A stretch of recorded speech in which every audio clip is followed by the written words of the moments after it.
The number one mistake that I see 8 and 9 figure CEOs making is that they're using authenticity as an excuse to not face the reality of what needs to be changed in their life personally because they say that that's just who they are. Is that a mistake that you're making? Is that something that if you really took a step back, do you ever catch yourself using authenticity as an excuse rather than finding ways to allow authenticity to take responsibility for who you are as a person? Welcome to the Rocky Garza Show, where we explore the collision of a deeply meaningful life and a wildly impactful career. I'm your host, Rocky Garza, and with over a decade of experience as a coach, consultant, and keynote speaker to many Fortune 500 companies, I'm here to share personal stories and expert advice to help you gain clarity, build confidence, and discover that you too can build the life you actually want. Whether you're a high achiever looking for a more full life or a leader striving for professional success with purpose, this podcast was designed with you in mind. Welcome to the Rocky Garza Show. I am so glad you are with me. Thank you again for joining us. If you have not already, make sure and go to rockygarza.com/beyond success. You can check out everything that we've got going on there, our next live virtual event that you can join us in. And again, that's rockygarza.com/beyond success. Today, I want to talk about a topic that I find over and over and over again, especially with 8 and 9 figure CEOs of organizations. And this is both in businesses that are privately owned, that let's say the CEO is in fact the founder, maybe they serve as the president, or we're talking about organizations where someone has been hired in to become the CEO or the president of an 8 and 9 figure organization. And the number one mistake that I see again and again, because I have the rare opportunity that I get to work with CEOs really on what I refer to as a holistic viewpoint of their life. We are working at who they are as a human being. We are talking about their partnerships and relationships and marriages. We're talking about their parenting. We're talking about their leadership in a business. We're talking about the overarching picture, and I get to go into quarterly business reviews, and I get to be the facilitator and translator for organizational teams. We're talking 10 to 20 to $130 million organizations, and I get to be the voice in the room that makes sure that we're all hearing from one another and that we're actually moving in the direction that we want to move. And again and again and again, I find the same issue with founders, CEOs, and executives of 8 and 9 figure businesses. And that's they're using authenticity as an excuse in leadership rather than taking responsibility for who they are as a person. How many times have you been a part of an organization and you have heard a leader say, listen, this is just who I am. Hey, so-and-so, we got to really get this changed. We got to rethink about how, I know we're not going to change that. That's just how I lead. Yeah, but it's really causing detriment in the organization, and I don't think that people I don't care if they understand it or not. This is my business. This is how I lead. They can take it or leave it. If they don't like it, they can find someplace else. Now, let me be clear. I don't always hear CEOs use words that direct when it comes to using authenticity as an excuse. But I do often hear CEOs say things like, hey, we're going to get so-and-so to do it rather than me. Because, well, that's just not who I am. Hey, why don't we find someone who can be in charge of people and culture because that's not important to me and I don't want to have to participate or do it, and so let's outsource to someone else. Hey, that's just not, my brain just doesn't really work that way. And again and again and again, I repeatedly hear these excuses as to why your inability to change an aspect of who you are is regarded as a means by which you believe you can do whatever you want rather than taking full responsibility for who you are.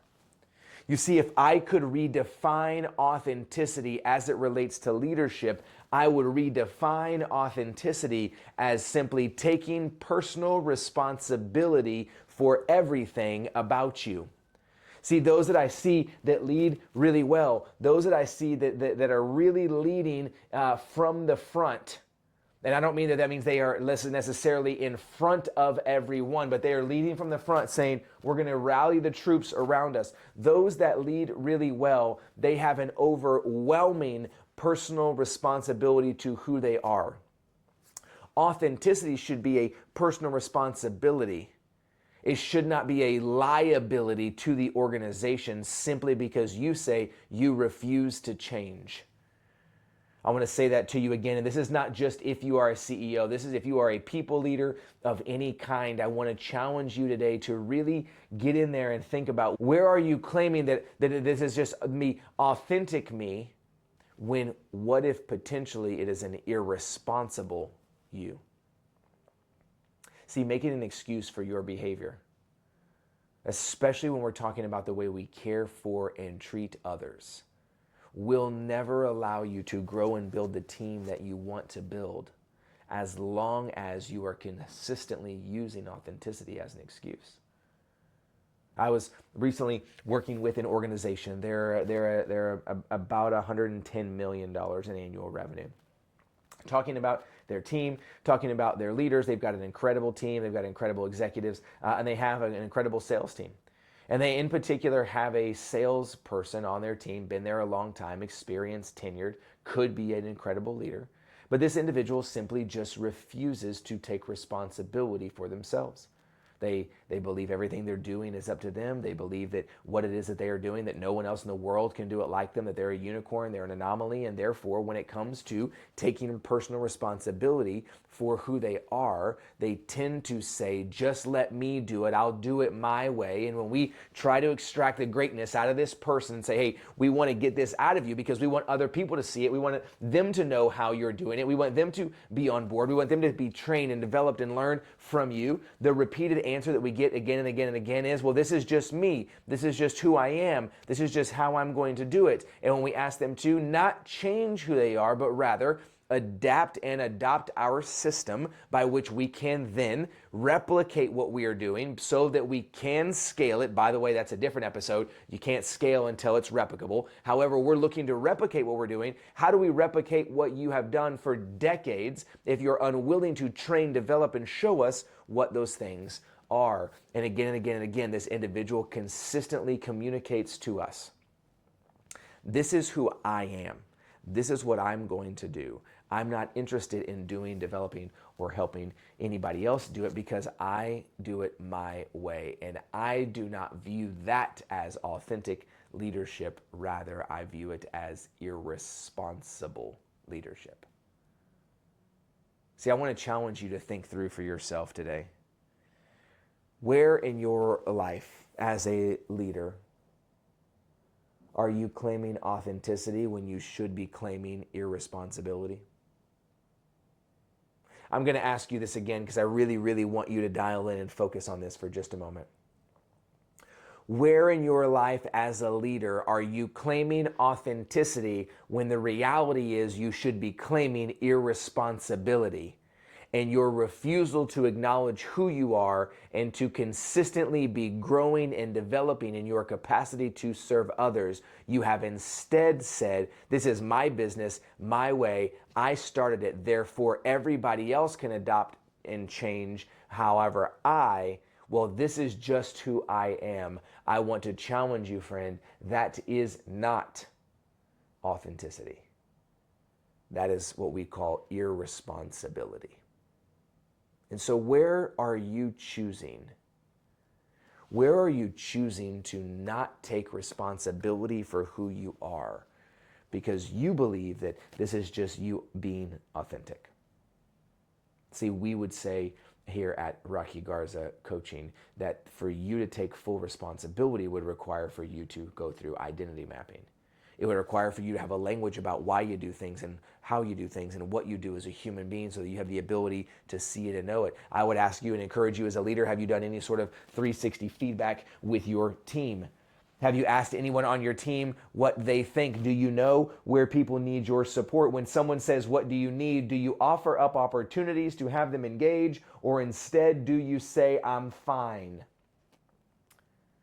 I understand that not everything in your life is a moment that you want to put on blast and you want everyone on your team to know where you need support. However, when there are moments that you need support and no one shows up, it is difficult for me to have empathy for you when you have been unwilling to ask for help from the beginning.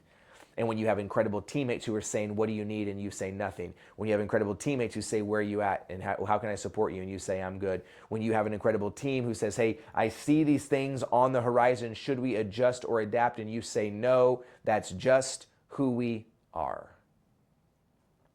My question for you is, are you leading out of authenticity, or are you leading out of irresponsibility? I would ask you to answer that question for yourself today. Give me some feedback. Shoot me a DM on Instagram. Shoot me a message over on LinkedIn. I look forward to hearing from you. As always, if you haven't yet, please check out rockygarza.com/beyondsuccess so we can get you up to date on everything that we are up to. I look forward to hearing from you.